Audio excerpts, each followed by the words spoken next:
In wildlife photography, we're generally trying to capture moments, so slow shutter speeds might not be the first thing that you think of. In fact, you might even associate slow shutter speeds with blurry photos.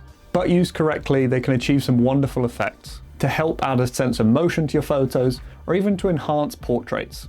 In this video, we'll go over the key equipment that you need to achieve these photos, the settings that will make this process easier, and the techniques that you can use to slow shutter speed shots. Try saying that 3 times fast, that took a lot of takes. Some of these techniques will require panning, and some of them will require your camera to be stationary. But how do we eliminate any additional unnecessary movement? Whilst this is possible to do handheld with the stabilization in your camera, you're going to have a much easier time using a tripod, as this is going to minimize any unnecessary shake. Now, an important addition to the tripod that I find particularly useful for panning is the use of a fluid head. Primarily, video heads are useful in video by helping to achieve smooth panning, and it's that exact quality which is going to be useful to us here. The video head I use is the Manfrotto 502AH because it's versatile enough to give me a smooth panning action, but also I can lock it into place when I need a stationary shot. In fact, I've been using this video head for the last few months for a variety of my wildlife photography, and I've really fallen in love with it. It's fantastically versatile for things such as birds in flight. I use it in the deer park for filming and photographing the deer.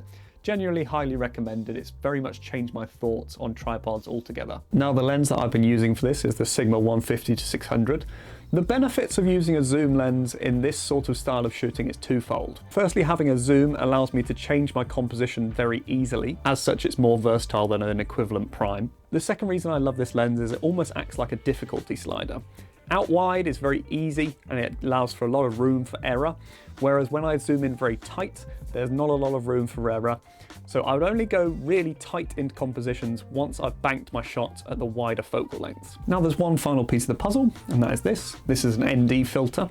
Essentially what this is it's like a pair of sunglasses for your camera. So it's going to be limiting the amount of light that's going in. The reason this is useful in this scenario is because we're going to be using very long shutter speeds. Having a long shutter speed will mean that more light is going to be entering the camera at any one time, so this will help limit that, and it means that we can have a longer shutter speed. This particular ND has been sent over to me by the kind folks over at Kent Faith, so a big thank you to them for helping to support the channel. The reason I like this particular ND is that it's a variable ND. That means I can set the amount of light that's coming through the lens at any one time, using this little putter right here to help twist that front element.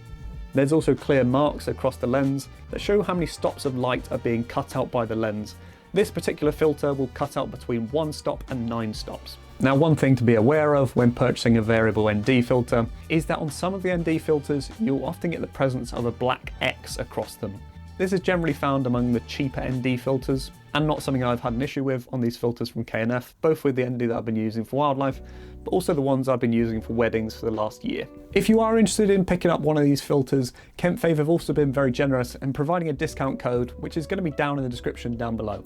So that's the equipment that I generally use for slow shutter speed shots. I'd now like to go over 2 particular compositions and the tips and techniques that I use to get them. The first is using slow shutter speeds to help create environmental portraits. This shot right here I took up in the Yorkshire Dales. It's of a white-throated dipper with a waterfall in the background.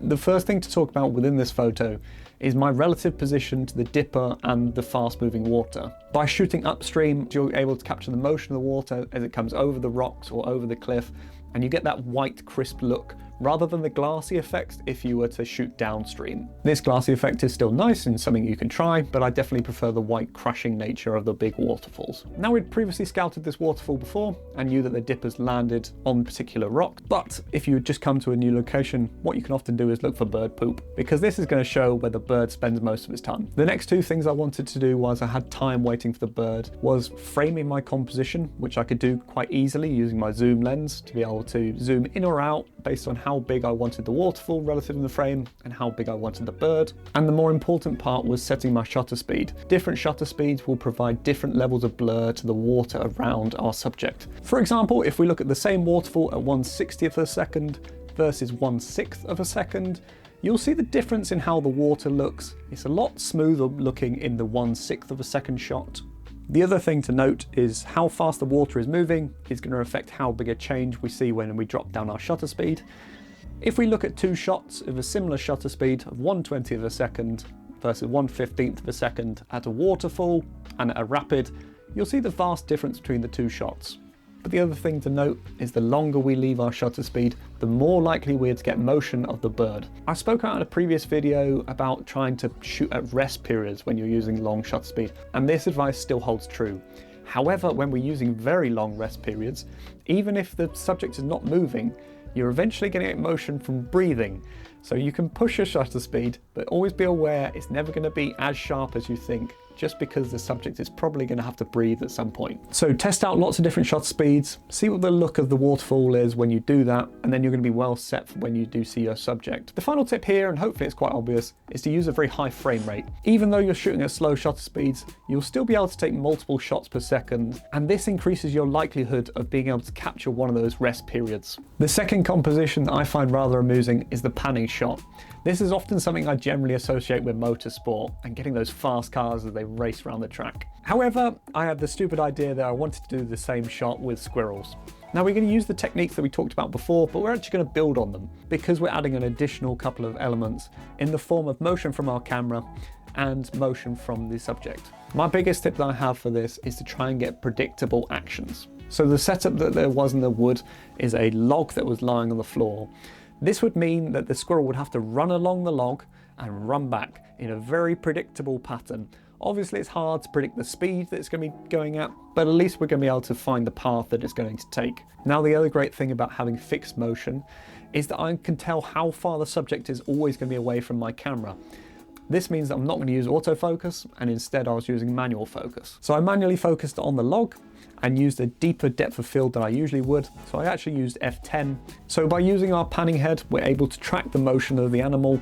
For me, what I did is I started at 1/100th of a second and I brought it down periodically, and this is the final shot that I got. Now even with all this, the keeper rate for each of these shots is never going to be very high, but I was really pleased with the end result, and hopefully that's inspired you to get out there and go and try similar. If you did, be sure to like and subscribe for more videos just like this, and I'll catch you at the next one.